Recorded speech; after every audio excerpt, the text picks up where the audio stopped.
Assalamualaikum warahmatullahi wabarakatuh. Hamdan wa syukran lillah. Salatan wa salaman ala rasulillah sallallahu alaihi wasallam.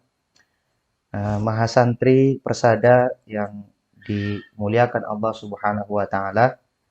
Alhamdulillahi rabbil alamin. Allah masih berkenan memberikan kita banyak karunia. Sehingga kita bisa melanjutkan pertemuan kita.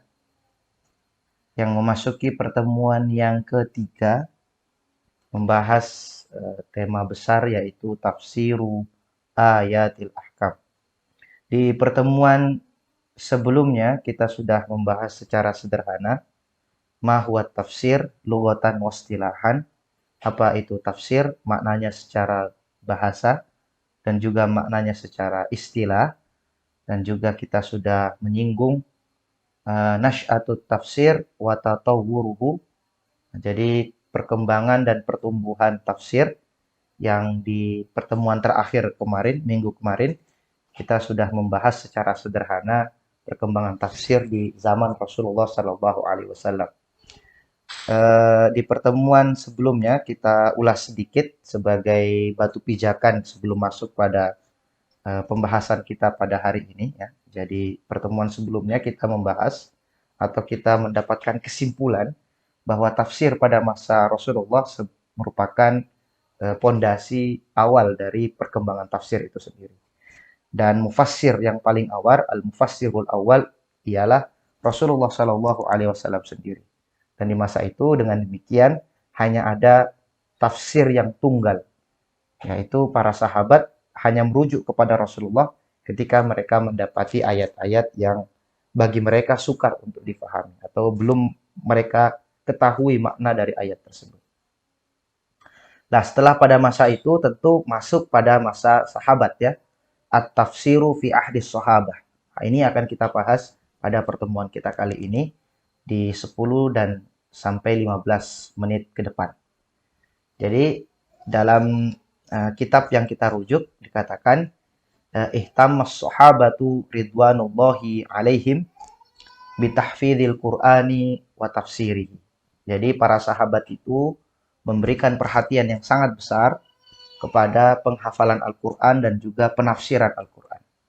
Nah, hal ini memang tentu merupakan hal yang wajar ya, karena sahabat itu adalah generasi yang bersentuhan langsung dengan Rasulullah SAW pada masa hidupnya, sehingga nuansa kehidupan mereka adalah nuansa Qur'ani sekali. Al-Quran itu turun dan di beberapa ayat Al-Quran bahkan diturunkan oleh Allah Subhanahu wa taala memang merespon problematika yang terjadi di kalangan para sahabat.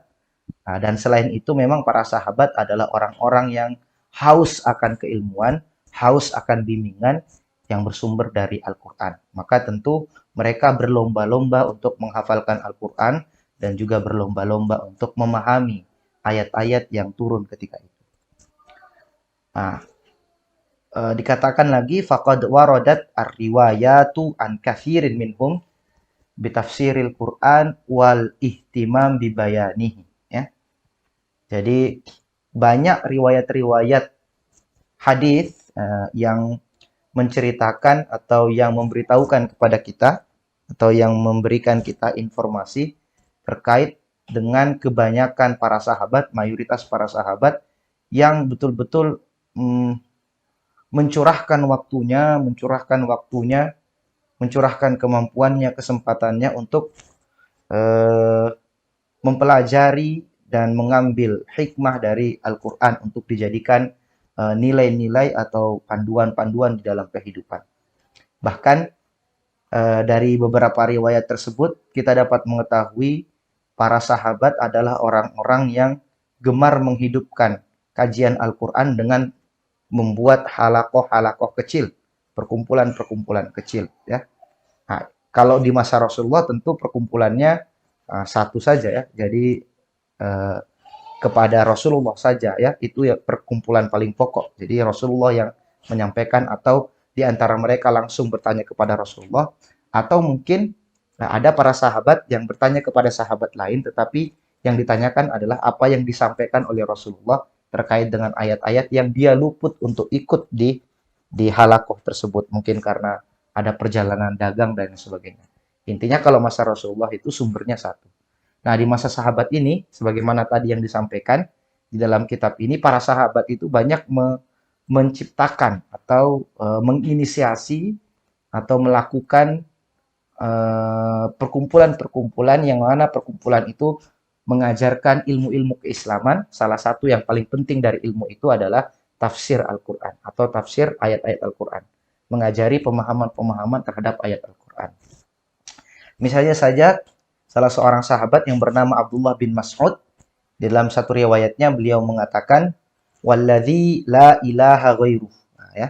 Dan sungguh demi zat yang tidak ada Tuhan selainnya, ma nazalat ayatun min kitabillah, tidaklah turun satu ayat dari kitabullah Al-Quran illa wa ana a'lam fi man nazalat wa aina nazalat au fi man nuzilat wa aina nuzilat.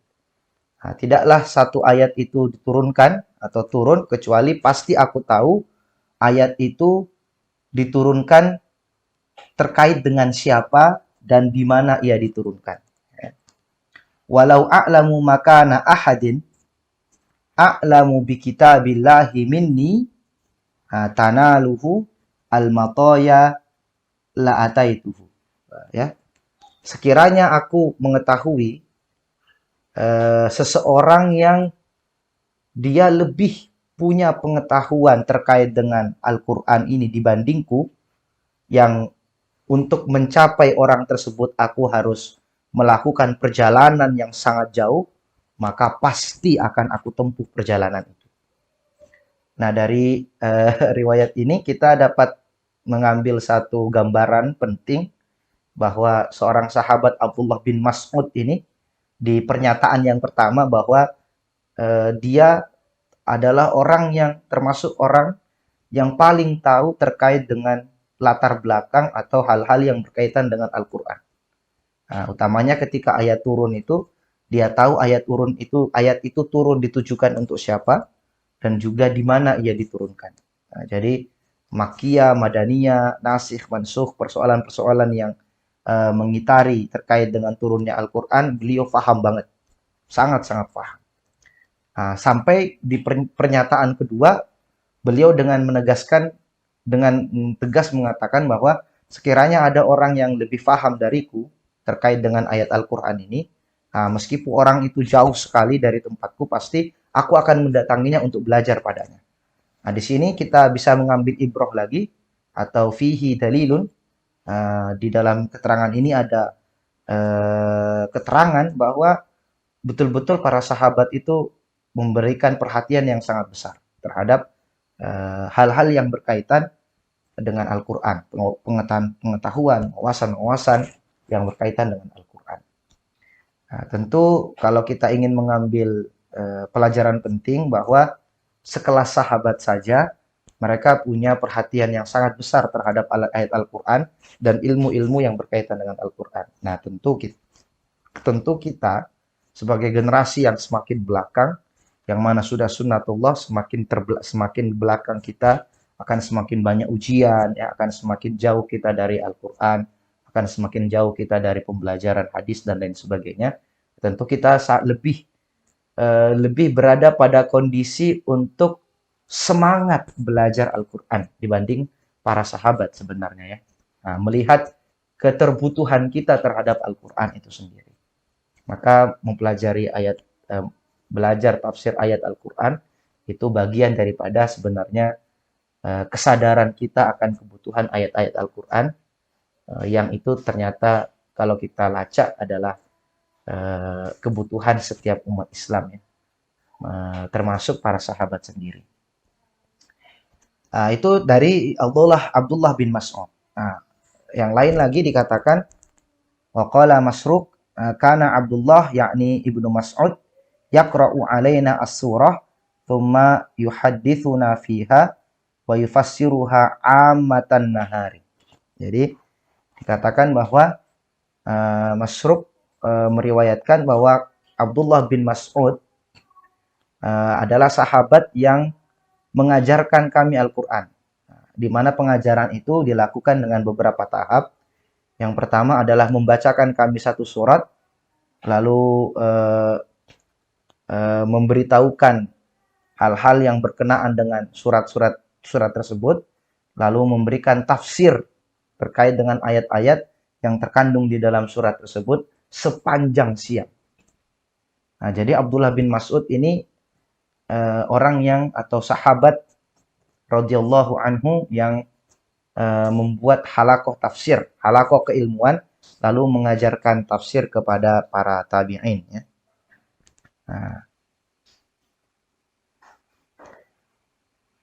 Nah itu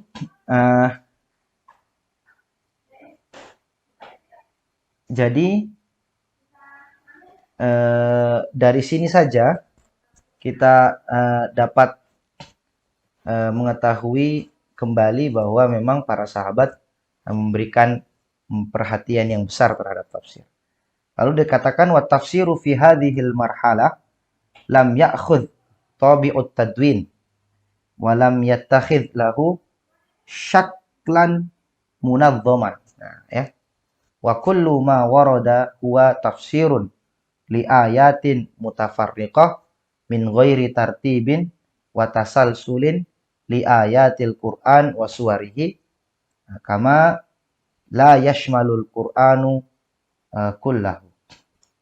Oke, di sini dikatakan bahwa tafsir pada masa ini belum dicetak secara kodifikatif. Jadi belum disusun secara sistematis ya.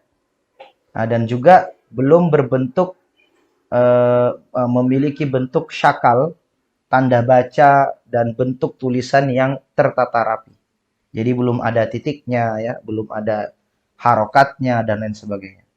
Dan setiap hadis yang datang atau yang diriwayatkan itu adalah tafsir dari ayat yang berbeda-beda yang belum tersusun secara sistematis ya. Nah, sebagaimana Al-Qur'an memang belum dihimpun secara keseluruhan. Au kama la yashmalul Qur'ana kullahu.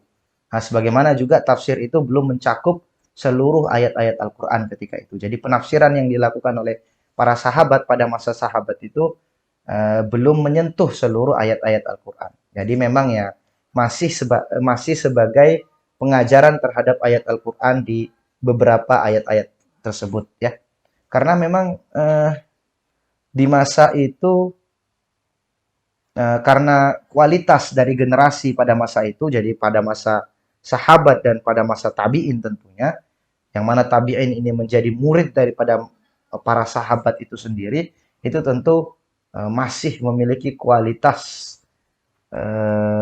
pemahaman agama yang sangat luar biasa ya. Jadi mereka tidak perlu terhadap tafsir seluruh ayat. Ya, barangkali mereka hanya butuh tafsir-tafsir ayat-ayat yang bagi mereka itu muskil ya. Bagi para sahabat itu muskil, kemudian direwayatkan penjelasan dari ayat-ayat muskil itu, yang mana penjelasan itu tentu dari Rasulullah Shallallahu Alaihi Wasallam. Nah itu gambaran sederhana pada masa sahabat ya. Kita tidak perlu terlalu jauh masuk seperti itu, karena nanti kita menghabiskan waktu di situ. Oke, kemudian masuk pada masa tabi'in ya. Ya. Jadi pada masa tabi'in dimulai dengan ba'da an fatahallahu 'alal muslimina katsiran min biladil alam fi hayatir rasul wa hayati ashabihi min ba'dihi wa antashara ulama'ul muslimina minas sahabati wat tabi'ina fi syata anha'il ma'murah hamilina ma'ahum ma wa'uhu minal ilmi wa ma hafidhuhu 'anir rasul sallallahu alaihi wasallam. Jadi tatkala Allah memenangkan kaum muslimin dan para muslimin berhasil membebaskan banyak negara di alam ini, di dunia ini, pada baik hal itu terjadi pada masa Rasulullah, pada masa sahabat, dan juga orang-orang yang setelahnya. Nah, ketika itu para sahabat yang menjadi ulamaul muslimin sebagai orang-orang yang eh, sumber keilmuan atau ulama ya ulama guru-guru ustadz-ustadz umat Islam ketika itu melakukan perjalanan. Mereka intasyar, mereka menyebar di berbagai daerah-daerah yang telah dibebaskan atau yang telah dimenangkan oleh kaum muslimin ketika itu. Sebagai apa? Ya sebagai muallim, ya sebagai pengajar dalam rangka untuk mendakwahkan agama ini, untuk mengajarkan orang-orang yang baru masuk Islam. Nah, ulama-ulama muslimun itu kaum muslimin ini disebut di sini minas sahabati wa tabi'in. Jadi sebagian besar dari generasi sahabat dan juga sebagian lagi dari generasi tabi'in yang merupakan murid langsung dari generasi sahabat tersebut. Nah, mereka tentu pergi ke berbagai daerah dengan banyak bekal ya. Banyak bekal. Di antaranya adalah bekal keilmuan ya dan bekal Al-Qur'an, baik Al-Qur'an maupun hadis yang telah mereka hafalkan dari Rasulullah sallallahu alaihi wasallam ya. Fa akhadha 'anis sahabatu katsirun minat tabi'ina wa naqaluhu liman ba'dahum. Fatakawwanat halaqatud darsi fil qiraat wat tafsir wal hadis wal fiqh. Sehingga para sahabat itu atau para banyak dari para tabi'in yang kemudian menjadikan para sahabat sebagai guru. Lalu kemudian takawwanat. Jadi banyak kemudian bermunculan halakoh-halakoh pembelajaran. Sama seperti pada masa sahabat. Pada masa sahabat mulai ada halakoh-halakoh itu yang diinisiasi sendiri oleh para sahabat, tapi mungkin jumlahnya masih sangat sedikit dan wilayah yang ada halakohnya itu masih sangat terbatas, mungkin hanya di wilayah Hijaz saja, yaitu Makkah dan Madinah yang menjadi pusat Islam ketika itu. Nah, tatkala kemudian telah menyebar atau wilayah Islam itu semakin luas, maka halakoh-halakoh ini semakin banyak dengan menyebarnya para sahabat. Dan semua sahabat, masing-masing sahabat itu kemudian menjadi guru-guru di daerah-daerah tersebut dan mengajarkan ilmu di generasi berikutnya. Apa yang mereka ajarkan? Di sini dikatakan halaqatut tadris, halaqatud darsi fil qiraat wat tafsir wal hadis. Jadi yang wal hadis wal fiqh. Jadi mata pelajaran atau materi yang diajarkan oleh para sahabat ini tentu yang sangat berkaitan erat dengan Al-Quran. Karena ya tentu Al-Quran adalah pegangan pokok, bahkan pegangan pertama dari kaum muslimin. Sehingga yang diajari adalah qiraat. Bagaimana membaca Al-Quran dengan baik. Lalu tafsir, bagaimana menafsirkan atau memahami ayat itu dengan benar. Wal hadis, dan apa saja hadis dari Rasulullah SAW yang juga merupakan sumber dari ajaran Islam. Wal fiqh, bagaimana hukum-hukum yang bersumber dari Al-Quran dan hadis itu. Nah, ya. Jadi itulah yang diajarkan oleh para sahabat. Nah, makanya ilmu-ilmu ini, muatan dari ilmu-ilmu ini menurut Imam Al-Ghazali adalah ilmu-ilmu fardhu ain. Jadi ilmu-ilmu yang memang dibutuhkan seseorang atau dibutuhkan seorang muslim agar muslim itu dapat menjalankan kewajiban-kewajiban yang telah dibebankan Allah kepadanya. Nah, jadi itu fardhu ain ya. Jadi ilmu itu menjadi wasilah agar kita bisa beribadah dengan baik ya. Nah, jadi satu-satunya wasilah dengan itu maka hal itu pun menjadi wajib. Ketika Allah memerintahkan kita untuk sholat, maka segala yang berkaitan dengan sholat berupa bacaan, syaratnya, rukunnya, itu harus kita ketahui. Jadi, mengetahui berbagai macam rukun dan syarat itu adalah ilmu yang bersifat fardhu ain. Nah, itu contohnya. Itu yang disebutkan oleh Imam Al-Ghazali. Kemudian dikatakan di sini, faqamat fi hadhil amsar madaris ilmiyah. Nah, asatidatuha as-sahabah wa talamidhuha at-tabi'un.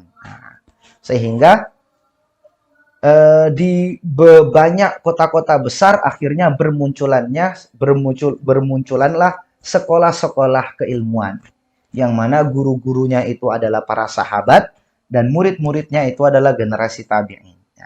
Washtahara minha thalathu madarisa fit tafsir. Dan di antara sekolah-sekolah itu ada 3 sekolah yang paling masyhur ketika itu, yang paling populer ketika itu yang mengajarkan tafsir ya. Jadi madarisut tafsir. Jadi ada 3 sekolah tafsir atau pembelajaran tafsir yang populer di masa itu. Yang pertama adalah Madrasatut Tafsir di Makkah. Jadi sekolah tafsir di Mekah. Jadi qomat hadhil madrasah bimakkata ala yadi Abdullah ibni Abbas radhiyallahu anhu. Jadi sekolah tafsir yang di Makkah ini, yang populer ini ditangani atau diurusi langsung oleh sahabat yang juga sebagai Bahrul Ummah ya, dijuluki sebagai Hibrul Ummah, tintanya umat ya, yaitu Abdullah ibnu Abbas ya, Abdullah bin Abbas. Nah, Abdullah bin Abbas anhuma ya, radhiyallahu anhuma. Haitsu kana yajlisu li ashabihi min at-tabi'ina yufassiru lahum kitaballahi ta'ala wa yuwaddihu lahum ma ashkala min ma'ani. Nah, jadi ketika itu kemudian Abdullah bin Abbas kemudian mendirikan atau ya membuat satu perkumpulan yang mempelajari ilmu tafsir, yang mana murid-muridnya di situ adalah para tabi'in. Kemudian Abdullah ibnu Abbas secara berkala terus-menerus itu menafsirkan ayat-ayat yang terdapat di dalam Al-Quran, lalu menjelaskan secara rinci sejelas-jelasnya ayat-ayat yang maknanya masih muskil ya. Nah, sehingga dijelaskan sehingga para sahabat itu memahaminya ya, seperti itu. Dan memang Ibnu Abbas ini adalah salah satu sahabat yang sudah tidak diragukan lagi kefakihannya, karena memang Rasul sendiri yang mendoakan beliau ya. Nah, Allahumma faqihu fid din wa alimhu ta'wil. Ya Allah, fakihkanlah ia, perdalamlah, berikanlah ia pemahaman agama yang mendalam, dan berikanlah ia pengetahuan terkait dengan takwil ayat Al-Qur'an ya, pemahaman terhadap ayat-ayat Al-Qur'an. Qala Ibnu Taimiyah fa'in wa amma tafsir fa inna a'laman nasi bihi ahlu Makkah. Ya, jadi adapun terkait dengan tafsir, maka golongan yang paling tahu terhadap tafsir ayat Al-Qur'an itu adalah para penduduk kota Makkah. Li'annahum ashabu Ibni Abbas ya. Karena mereka adalah murid langsung dari Ibnu Abbas, ka Mujahid wa Atha bin Abi Rabah wa Ikrimah maula Ibni Abbas wa Abi Asy-Sya'tha Jabir bin Zaid wa Sa'id bin Jubair wa amsaluhum ya. Jadi seperti wa amsalihim ya, seperti Mujahid, Atha bin Abi Rabah, Ikrimah maula Ibni Abbas, Abi Sya'tha, Jabir bin Zaid, Sa'id bin Jubair wa amsalihim, dan tokoh-tokoh semisalnya. Jadi murid-muridnya Ibnu Abbas itu menjadi para mufassir yang ulung ya. Nah, kalau misalnya kita merujuk kepada kitab tafsir At-Tabari misalnya, maka tafsir terkait ayat-ayat Al-Qur'an baik perkata maupun secara kalimat itu sering dirujuk kepada murid-muridnya Ibnu Abbas. Seperti Mujahid ini, Atha bin Abi Rabah, Ikrimah, Abi Sya'tha, itu sering sekali kita temui ya. Nama-nama ini yang kemudian diterujuk oleh Imam At-Tabari ketika mau menjelaskan makna lafal dalam ayat Al-Quran ataupun makna secara kalimat. Dan mereka semua, mayoritas mereka semua itu adalah murid langsung dari Ibnu Abbas. Nah, itu berdasarkan disampaikan oleh Ibnu Taimiyah. Kemudian golongan yang kedua, golongan yang paling populer dari tafsir ini, pembelajaran tafsir adalah Madrasatut Tafsir bil Madinah. Jadi sekolah tafsir yang ada di Madinah. Dikatakan qomat hadhil madrasah bil Madinati ala yadi adadin kabiri minas sahabah. Jadi pelaksanaan sekolah di Madinah ini diurusi langsung oleh beberapa golongan dari sahabat-sahabat besar ya, sejumlah sahabat. Mimman ishtahara bit tafsir, yang mana para sahabat itu memang masyhur sebagai ahli tafsir. Nah, jadi ternyata di kalangan para sahabat sendiri ada juga orang yang memang diakui sebagai ahli tafsir ya. Ada orang yang diakui sebagai ahlinya fikih dan lain sebagainya. Ahlinya qiraat, ahlinya syair seperti Hasan bin Thabit ya, sebagai syairun nabi ya, penyairnya nabi seperti itu. Nah, seperti siapa saja misalnya yang disebut di sini yang atau yang sebagai kepala mufassir di sekolah tafsir di Madinah itu siapa? Nah, seperti Umar bin Khattab, Ali bin Abi Thalib, Zaid bin Thabit, wa ibni Umar. Nah, itu Zaid bin Thabit kita tahu ya, beliau adalah pemuda yang diutus atau yang diamanahkan oleh Utsman bin Affan, Abu Bakar di masa Abu Bakar As-Siddiq atas inisiasi Umar untuk mengumpulkan mushaf ketika itu ya. Nah, maka kemudian mereka lah yang bertindak sebagai pengajar tafsir di Madinah. Nah, kemudian yang ketiga disebutkan di sini sekolah tafsir yang populer, yang termasyhur selain di Makkah dan Madinah adalah Madrasatut Tafsir bil Iraq ya. Jadi sekolah tafsir di Irak, di daerah Irak ya. Dikatakan qamat hadhil madrasatu bil Iraqi ala yadi Abdullah ibni Mas'udin radhiyallahu anhu. Jadi sekolah ini juga dijalankan atau gurunya atau rektornya ya. Rektornya itu adalah Abdullah bin Mas'ud wa ghairuhu minas sahabah, dan selain dari Abdullah bin Mas'ud, tetapi Abdullah bin Mas'ud sebagai ikon mufassir di sekolah Irak tadi. Nah, wa qad istaqarra bil Kufah mundu bi'tsati Umar radhiyallahu anhu mualliman wa waziran. Fa'akhadha anhu al-Iraqiyun qira'atahu wa tafsirahu. Nah, jadi dia atau Abdullah bin Mas'ud itu menetap di Kufah itu semenjak Umar bin Khattab mengutus beliau sebagai pengajar dan juga sebagai wazir ya. Wazir itu ya perdana menteri di situ ya, maksudnya orang pemerintahan yang mengurusi wilayah itu. Nah, sehingga orang-orang Irak itu mengambil istifadah dari kehadiran Abdullah bin Mas'ud. Nah, istifadahnya adalah mengambil keilmuannya berupa kiroahnya ya. Jadi kiroah dari Ibnu Mas'ud yang memang tentu kiroah cara membaca Al-Quran yang tentu bersanad sampai Rasulullah SAW, dan juga ilmu tafsirnya. Jadi ketika mau memahami juga para masyarakat Irak ketika itu ya langsung belajar kepada para sahabat seperti itu.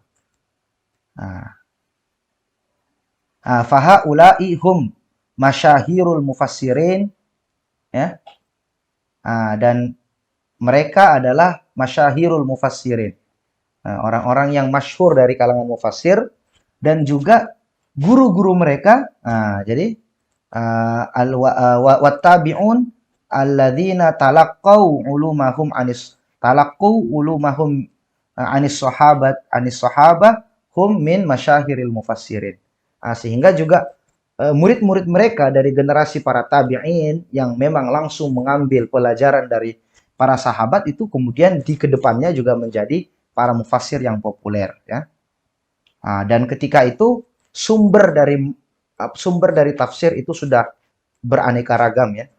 Dikatakan di sini wakanat masadiruhum fit tafsir, itu yang pertama Al-Qur'anul Karim, thumma sunnah an-nabawiyah, kemudian thumma ma rawuhu anis sahabah, thumma ma fatahallahu bihi alaihim min tariqil ijtihad wan nadhri fi kitabillah. Jadi ada 4 sumber tafsir ketika itu pada masa sahabat ini. Yang pertama adalah ayat Al-Qur'an itu sendiri, kemudian sunnah Nabi, kemudian qaulus sahabah, jadi apa yang disampaikan oleh para sahabat itu juga menjadi sumber mereka di dalam memahami ayat Al-Qur'an. Dan yang ketiga adalah ijtihad mereka. Tentunya ijtihad mereka berdasarkan pengetahuan mereka atau ulumul alah atau kompetensi mereka di dalam memahami ayat Al-Qur'an itu sendiri. Jadi ijtihad yang mereka lakukan untuk memahami ayat Al-Qur'an. Jadi di sini pun kita tak pahami bahwa menafsirkan ayat Al-Quran lagi-lagi itu tidak sederhana. Bahkan para tabi'in pun itu mempunyai patokan-patokan sumber ketika mereka mau menafsirkan ayat Al-Quran. Oke, itulah tadi generasi sahabat, generasi sahabat dan generasi tabi'in. Nah, lalu secara singkatnya kemudian itu semakin berkembang. Jadi sekolah itu semakin berkembang, para tabi'in punya murid, muridnya tabi'in, atba'u tabi'in punya murid lagi, sampai kemudian muncul para penulis kitab-kitab tafsir, lalu dari situlah muncul tulisan-tulisan tafsir yang kemudian ditulis secara tematis ya. Ada yang berkaitan tentang akhlak, ada yang berkaitan tentang tarbiyah, dan diantaranya adalah ada yang berkaitan ayat-ayat yang hanya berkaitan tentang hukum. Nah, dari situlah kemunculan ayat-ayat cabang-cabang ilmu tafsir atau cabang-cabang produk tafsir, salah satunya ayatil ahkam. Oke, sekian dari saya. Assalamualaikum warahmatullahi wabarakatuh.